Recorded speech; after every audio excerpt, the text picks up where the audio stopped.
বাঙালির অনুষ্ঠান বাড়িতে প্রথমে দুপুরবেলা খিদের পেটে যেটা প্রথম পাতে পড়ে সেটা হলো ভেজ ডাল বা মাছের মাথার ডাল।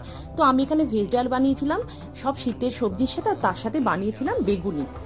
মুগের ডালকে প্রথমে ভালো করে ভেজে ধুয়ে তারপর কাঁচা লঙ্কা আর এলাচ দিয়ে সিদ্ধ করে নিয়েছিলাম। তারপর নিয়েছিলাম পছন্দ মতন কিছু সবজি, যেমন গাজর, বিনস, ফুলকপি, কড়াইশুঁটি, বেল পেপার, কাজু কিশমিশ এবং তার সাথে ছিল পনির। এবার কড়াইতে সাদা তেল দিয়ে এগুলোকে খুব ভালো করে আমি ভেজে তুলে নিয়েছিলাম। এবার সেই তেলেই শুকনো লঙ্কা, তেজপাতা, গোটা জিরে, গোটা গরম মশলা আর হিং ফোড়ন দিয়েছিলাম। তার সাথে দিয়েছিলাম টমেটো এবং সামান্য নুন, এবং মশলার মধ্যে ছিল আদা বাটা, ধনে জিরের গুঁড়ো, লঙ্কার গুঁড়ো আর সামান্য হলুদ গুঁড়ো।